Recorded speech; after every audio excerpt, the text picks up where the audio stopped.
अस्सलाम वालेकुम। अस्सलाम नमस्ते सत श्री अकाल। उम्मीद करता हूँ फिट होंगे, बेहतरीन होंगे, अपनी लाइफ अच्छे से एंजॉय करोगे। हम तीनों की तरह आज एक और वीडियो और उसका टाइटल वीडियो का टाइटल है जी, India's rupee falls to historic low, 90 rupees per dollar by Prashant Dhawan करिए 247 की वीडियो है जी।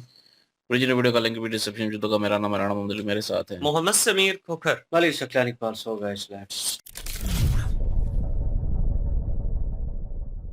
नमस्कार, वेलकम टू करियर 247। मैं हूं प्रशांत धवन। ये एक नेगेटिव तरीके से एक ऐतिहासिक दिन है भारत के लिए, क्योंकि अब $1 ये अब इक्विवेलेंट है टू 90 इंडियन रुपीज। एक्चुअली इससे भी ज्यादा गिर चुका है इंडियन रुपी। और आज के समय दुनिया भर में आप अगर देखो तो इस पर हेडलाइंस पब्लिश हो रही हैं कि $1 cost over 90 Indian rupees. Indian rupee hits record लो। नाउ मैंने आपको इसके बारे में 1 साल पहले बता दिया था कि Indian rupee 90 rupees per dollar पे गिरेगा। उस वक्त देखो, अब प्रॉब्लम ये होती है जब लोग ना न्यूज को पॉलिटिकल पार्टी या फिर अपनी जो आइडियोलॉजी है उससे जोड़ के देखते हैं, तो कहीं ना किसी को ठेस पहुंचती है। राइट विंग को या लेफ्ट विंग को कहीं ना कहीं लोग बुरा मान जाते हैं।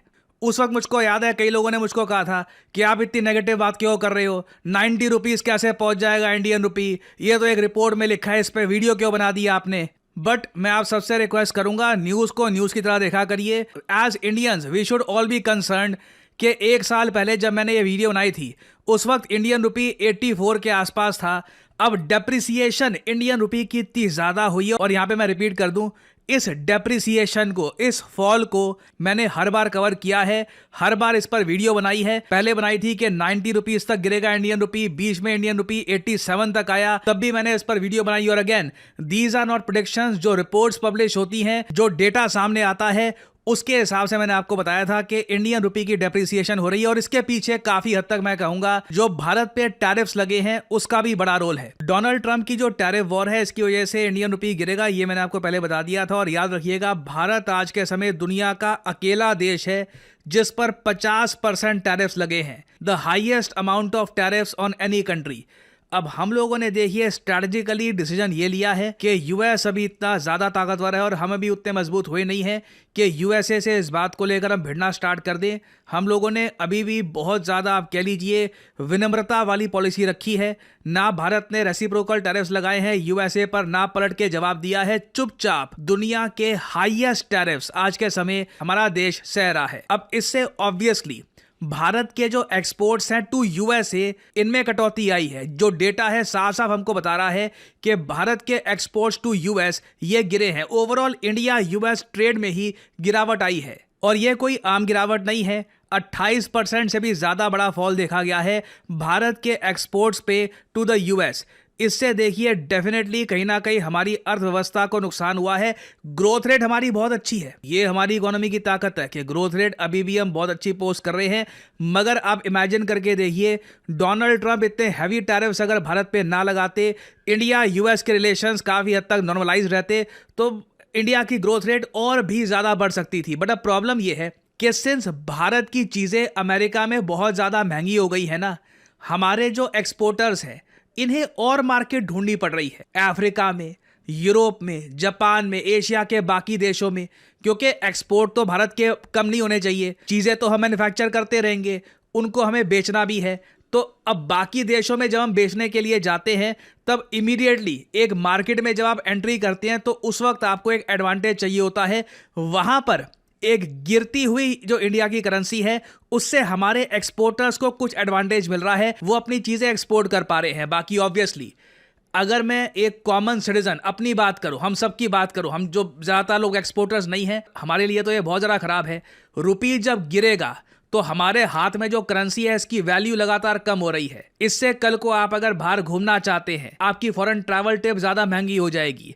आपको बाहर से कुछ परचेज करना है, कुछ सर्विस परचेज करनी है, कुछ सामान आपको इंपोर्ट करना है, कुछ भी परचेज करना है, उसके लिए ज़्यादा पैसा आपको पे करना होगा। और साथ ही साथ देखा गया हिस्टोरिकली, जब इंडियन रुपी बहुत ज़्यादा तेजी से गिर जाता है तो उसके बाद फ्यूल के जो प्राइसेस हैं ये भी ऑटोमेटिकली बढ़ जाते हैं, तो डबल मार पड़ती है आम आदमी को। क्योंकि कड़वी सच्चाई ये है कि हमारे देश में पिछले 3 से 4 दशकों में आप देख लीजिए, लगातार रुपी 3.5% से लेकर 5% के आसपास डेप्रिशिएट किया है। मतलब कि हर साल रुपये की वैल्यू ऑन एन एवरेज इतनी गिरी है। कई केसेस में रुपये की वैल्यू बहुत ज़्यादा भी गिरी है, मगर ऑन एन एवरेज आप सोच कर देखो, एक तो महंगाई की मार पड़ रही है आपको, अभी तो खैर इन्फ्लेशन बहुत ज़्यादा कम हो रखी है, बट ऑन एन एवरेज 3-4% के आसपास इन्फ्लेशन, साथ में रुपये जो है आपके हाथ में उसकी वैल्यू 3.5-5% के आसपास और गिर रही है। बेसिकली आप पैसा सेव कैसे करोगे, आप उसको कैसे ग्रो करोगे? इंडिया में ये बहुत बड़ा चैलेंज है मिडिल क्लास के सामने।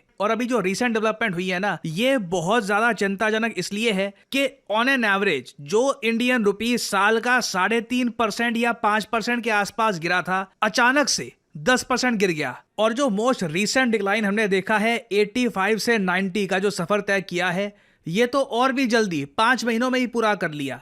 और आपने एक बात नोट करी होगी, आज से कुछ महीनों पहले जब रुपये काफी ज्यादा गिरा था, 86-87 के आसपास आ गया था, तो लोग काफी चिंतित थे। देश की वित्त मंत्री ने स्टेटमेंट दी, इन्होंने ये कहा कि देखिए रुपये वीक नहीं हो रहा, इन्होंने ये कहा कि डॉलर स्ट्रांग हो रहा है। उस टाइम के हिसाब से स्टेटमेंट कुछ हद तक करेक्ट थी, क्योंकि इंडियन रुपी बाकी करेंसीज के मुकाबले नहीं गिरा था, बस आप कह लीजिए डॉलर ही इतना स्ट्रांग हो रहा था कि बाकी करेंसीज अपने आप वीक हो रही थी। बट इस बार आप देखोगे कोई ऐसी बात नहीं कर रहा, क्योंकि इस बार की जो गिरावट है ये हर तरफ दिख रही है। रुपये कमजोर हुआ है यूरो के मुकाबले, येन के मुकाबले, दुनिया की ऑलमोस्ट सारी जो मेजर करेंसीज हैं उनके मुकाबले रुपये की डेप्रिसिएशन देखी गई है। और चिंता की बात यहां पर यह है कि लग रहा है कि आरबीआई और भारत सरकार कुछ ज्यादा कर नहीं रहे रुपये को बचाने के लिए। अभी फोकस है कि भारत के एक्सपोर्ट्स बढ़ाए जाएं, उसके लिए रुपये को यूजुअली आरबीआई रुपये को परचेज करके या कुछ मार्केट में एक्शन करके रुपये को बचा लेता है। बट इस बार देखा जा रहा है कि आरबीआई का भी फोकस है कि एक्सपोर्टर्स को एडवांटेज दो, क्योंकि एक्सपोर्टर्स के लिए यूएस मार्केट में जो एक्सेस था ये काफी हद तक जा चुका है हाई टैरिफ्स की वजह से। तो बाकी जगह जो जाएंगे तो इनको थोड़ी सी एक कमजोर करेंसी अगर मिलती है तो आराम से अपने एक्सपोर्ट से बढ़ा पाएंगे, मार्केट्स और जगह ये एस्टैब्लिश कर पाएंगे। बट प्रॉब्लम यहां पर यही है, इसका अल्टीमेट जो झटका है ये आम आदमी झेलने वाला है। मैं उम्मीद करता हूं कि जो फ्यूल के प्राइसेस हैं इसके बाद नहीं बढ़ेंगे, यूजुअली तो खैर बढ़ता ही है जब करेंसी इतनी ज्यादा गिर जाती है, बट आई डोंट थिंक ऐसा होना चाहिए। फ्यूल के प्राइसेस ऑलरेडी आप अगर देखें तो काफी हाई है। और अब क्वेश्चन यहां पर यह आएगा कि हम 90 रुपीस पर डॉलर के आसपास पहुंच गए, इसके आगे क्या होगा? क्या यूएस के साथ ट्रेड डील कर पाएंगे? अगर ट्रेड डील नहीं होती, इसी तरीके से भारत को अपने एक्सपोर्ट्स बाकी कॉन्टिनेंट्स में और ज़्यादा डाइवर्सिफाई करने होते हैं, तो उस केस में क्या होगा? क्या हमारी करेंसी इसी तरीके से हम डेप्रिशिएट करते रहेंगे? ये एक बहुत ही बड़ा सवाल है और आने वाले टाइम में आई थिंक इसके आंसर्स हमको मिल जाएंगे। पर्सनली आप अगर मुझसे पूछें, मैं देखिए again I am a young guy, मैं एक अग्रेसिव सोच से यहाँ पे इस चीज़ को देखूंगा। मैं तो ये कहूँगा कि अगर यूएस ने सडनली ये सब कर दिया है तो हम क्यों कहते हैं कि यूएस एक बहुत ही फ्रेंडली कंट्री और बाकी जगह हम लोग कोशिश कर रहे हैं कि रिलेशन सैल्वेज करें। कहीं ना कहीं देखिए फ्रस्ट्रेशन आती है कि यूएस एक तरफ G2 की बात कर रहा है, क्वाड का कोई समिट भी नहीं हुआ है, कंप्लीटली सीम्स टू बी कि हम सोच रहे हैं कि यूएस कुछ करेगा जबकि डोनाल्ड ट्रंप के अंडर यूएस कुछ और ही कर रहा है। सो सूनर और लेटर भारत को कोई बड़ा फैसला यहां पर लेना होगा, नहीं तो रुपये की डेप्रिसिएशन इसी तरीके से अनफॉर्चुनेटली मुझको लग रहा है कि होती ही रहेगी। तो आने वाले समय में इस टॉपिक से रिलेटेड कुछ भी अपडेट्स आती है मैं आपके लिए अपडेटेड वीडियोस लाता रहूंगा। फाइनली यहाँ पे मैं आपसे सवाल पूछूंगा, भारतीय सेना हमने एक फॉरेन कंट्री में डिप्लॉय कर दी है ऑपरेशन सागर बंदूक के अंडर, बताइए किस देश में हमने इंडियन आर्मी कर दी है डिप्लॉय? ये है यहाँ पे आपकी ऑप्शंस, चाइना, श्रीलंका, जापान या फिर मालदीव्स। कमेंट सेक्शन में करिए उत्तर, जो लोग देंगे सही आंसर उनकी कमेंट को मैं दे दूंगा हार्ट, ताकि बाकी लोग समझ पाए कि सही उत्तर क्या है। ये हमारी अब तक की सबसे बड़ी अनाउंसमेंट है। करियर 247 कोलैबोरेशन कर रहा है American multinational technology company IBM के साथ। जी हाँ, IBM वही आइकॉनिक कंपनी जिसकी 1911 में शुरुआत हुई थी और उसके बाद टेक्नोलॉजी के फोरफ्रंट में इन्होंने बहुत सी इनोवेशन करी है। IBM और करियर 247 मिलके आपके लिए लेके आए हैं data analyst course that can really change your career. देखो ये बात कोई छुपी हुई नहीं है, भारत में 92% जो एम्प्लॉयर्स हैं, जो लोग जॉब्स के लिए कैंडिडेट्स को स्क्रीन करते हैं, 92% देखते हैं कि किसके पास एक प्रोफेशनल सर्टिफिकेशन है। आप जब अपना खुद का रेज्यूमे बनाते हो, आप लिखते हो कि मैंने यहाँ से ग्रेजुएशन करी है, ये मेरी एजुकेशनल क्वालिफिकेशंस हैं, अपने बारे में लिखते हो अपने रेज्यूमे में। जी बिल्कुल जी, जहाँ पे ये हम देख रहे थे कि इंडिया जो है वो बहुत ज़्यादा कामयाबियां समेटता चला जा रहा है और दुनिया में एक अहम साख जो है वो इंडिया की अभी बनी है। जितनी तेजी से इंडिया ने तरक्की की है, उतनी तेजी से तरक्की करने के साथ-साथ इंडिया को बड़ी चुनौतियों का सामना भी करना पड़ रहा है, क्योंकि यूएसए जो है जिस तरह से उसने टैरिफ लगाए हैं, जितने भी एक्सपोर्टर थे, ज़ाहिर-सी बात है उनका माल वहाँ पे जाना बंद हो गया, क्योंकि इतना महँगा माल वहाँ पे बिक रहा है, लोग जो हैं उसको उस तरह से खरीद नहीं पा रहे। तो एक्सपोर्टर जो हैं अभी उन्होंने नए कंट्रीज़ जो हैं उनमें मार्केट ढूँढना शुरू की है। और वो तो आहिस्ता-आहिस्ता जाके तो फिर ये मामला सेटल होंगे, क्योंकि एकदम से किसी न्यू कंट्री में जाना और अपना जो माल है वहाँ पे बेचना और मार्केट में अपने माल की वैल्यू बनाना, कोई इतना आसान काम नहीं होता, टाइम चाहिए होता है। क्योंकि यूएसए जो था इसमें तो एक चीज़ जो है थी वो स्टेबल हो चुकी थी, वो बन चुका था एक माहौल जो होता है, जिस तरह से एक एक्सपोर्टर को टाइम चाहिए होता है, वो अपना टाइम वहाँ पे इन्वेस्ट कर चुके थे। लेकिन अभी जिस तरह से चेंज आया, उस चेंज का पूरे देश को बहुत बड़ा फ़र्क पड़ा है जी, कि 90 रुपीज़ के ऊपर 1 यूएसए डॉलर जो है वो आ चुका है। पहले ये था कि 84 के ऊपर था। 84 रुपीज़ हो तो 1 डॉलर बनता था, लेकिन अब 90 के ऊपर आया है, तो ज़ाहिर-सी बात है महँगाई में भी इज़ाफ़ा होगा और एक आम मिडल क्लास जो लोग होते हैं, उनके लिए ये एक बहुत बड़ा चैलेंज है। इस हालात में सर्वाइव करना है तो मुश्किल है। लेकिन ये चीज़ें जो होती हैं ना, इनको फिर ज़ाहिर-सी बात है फेस करना पड़ता है। जो भी होती हैं पॉलिटिक्स में अपोज़िशन जमातें, वो इन चीज़ों का भी फ़ायदा उठाती हैं कि देखिए जी कि रुपीज़ जो है वो हमारा गिर चुका है, ये हुकूमत की नाकामी है। हालाँकि इसमें हुकूमत की कोई नाकामी नहीं है, ये यूएसए की हठधर्मी है। अगर देखा जाए तो ट्रम्प जो है ना, ये उसकी वजह से सारे मामलात खराब हुए हैं, क्योंकि इसमें सरकार जो है वो तो अपनी तरफ से पूरी तरह से कोशिश कर रही है कि कंट्री के हक में फैसले जो हैं वो आने चाहिए। अब सरकार जो जिस तरह से मौजूदा सरकार इंडिया की है, वो अपनी इज़्ज़त-ए-नफ्स के ऊपर कॉम्प्रोमाइज़ नहीं कर रहे। इन चीज़ों को भी देखना ज़रूरी है। अपोज़िशन पार्टियाँ जो हैं वो इस चीज़ को लेकर बात नहीं करेंगी कि भई हिंदुस्तान की जो इज़्ज़त है, उसको बचाने के लिए इतनी बड़ी चुनौती का सामना हमें करना पड़ा है। अगर हम यूएसए के सामने लेट जाते, यूएसए की बातें मानना शुरू कर देते और ट्रम्प जो है उसको जो भी वो बात करता और उसको कहते कि यस सर, तो फिर तो मामला सेटल होने थे। लेकिन अपनी जो सेल्फ रिस्पेक्ट है, उसको दाँव पे हमने नहीं लगाया। ये चीज़ें नहीं बताएँगे। हाँ, ये बताएँगे कि देखें जी कि ये हुकूमत की नाकामी है, इसकी वजह से कितना बड़ा जो है आम बंदे को नुकसान हो रहा है। फ्यूल के रेट जो हैं वो देखिए कितने हाई लेवल पर पहुँच चुके हैं। तो एक आम मिडल क्लास बंदा जो है वो तनख़्वाहदार बंदा जो है, जिसको सैलरी मिलती है, उस बेचारे का सर्वाइव करना तो काफ़ी ज़्यादा मुश्किल हो गया है। तो इन चीज़ों को लेकर मुद्दा जो है वो हाइप पकड़ सकता है और पॉलिटिक्स में भी चेंज आने के खदशात होते हैं अगर इस तरह की चीज़ें हों।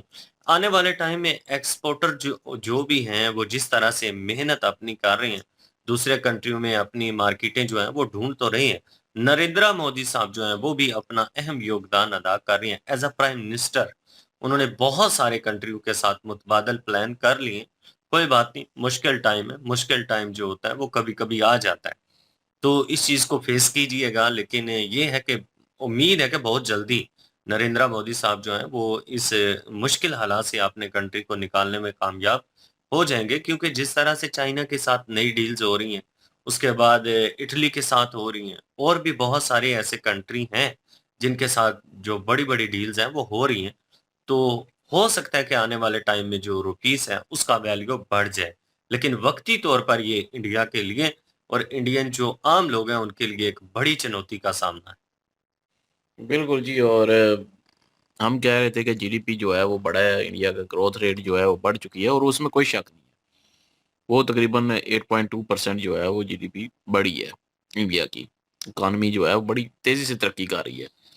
लेकिन इंडिया का रुपीज़ जो है वो कमज़ोर होता जा रहा है, डॉलर के मुकाबले में अब। पहले तो यही था कि जब उन्होंने कहा कि पहले तक यही था कि डॉलर मज़बूत होता जा रहा है, लेकिन ये सारे मतलब करेंसियाँ जो हैं वो डाउन हुई हैं। लेकिन अभी जो 90 पे गया है वो सिर्फ़ इंडिया का जो है वो गया है, बाकी के मुकाबले में इंडिया का रुपीज़ गिरा है। और ये चीज़ जो है वो आम लोगों के लिए भी नुकसानदेह है। और क्योंकि आम जनता जो है, आम आवाम जो है वो उसको चीज़ें महँगी मिलनी शुरू हो जाएँगी इस चीज़ से। और जो कह लें कि जो ट्रेडर्स हैं, जो एक्सपोर्ट करते हैं चीज़ें, उनके लिए ये फ़ायदेमंद है कि करेंसी डाउन है, उनको मार्केट में जो है वो जगह आसानी से मिलेगी फिर। तो उनके लिए जो है वो एक्सपर्ट कह रहे हैं कि उनके लिए फ़ायदेमंद है, लेकिन आम आवाम के लिए कहीं देखा जाए तो ये चीज़ें जो हैं वो खराब हो जाएंगी। अगर हो सकता है कि ये और गिरता जाए, इंडियन रुपीज और अगर गिरता जाएगा, क्योंकि बड़ी तेजी से जो है 5 महीनों में 3 रुपए किस्म की गिरावट आई है।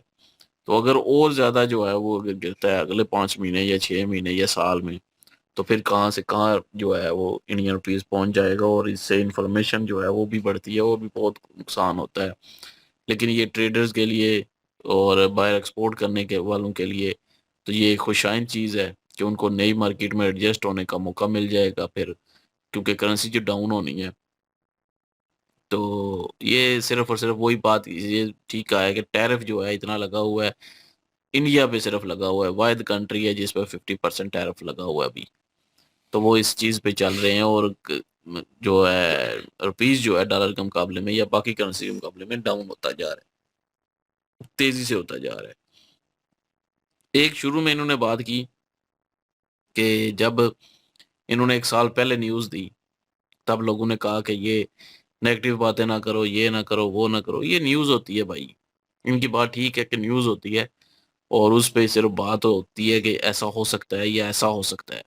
इसका मतलब ये तो नहीं है कि वो खुद से जो है वो ऐसी चीज़ें देना शुरू कर दें।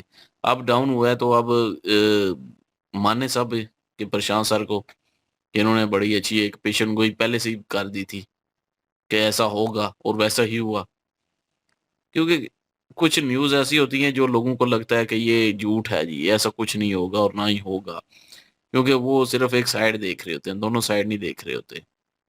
तो अब जो है वो ज़ाहिर है जिन्होंने एक साइड देखी थी और उस वक़्त प्रशांत सर को जो है क्रिटिसाइज़ किया इस चीज़ पे, अब जो है वो देख रहे हैं कि वाक़ई जी डाउन हो गया रुपीज़। तो अब उनको पता चला है कि दूसरी साइड भी है।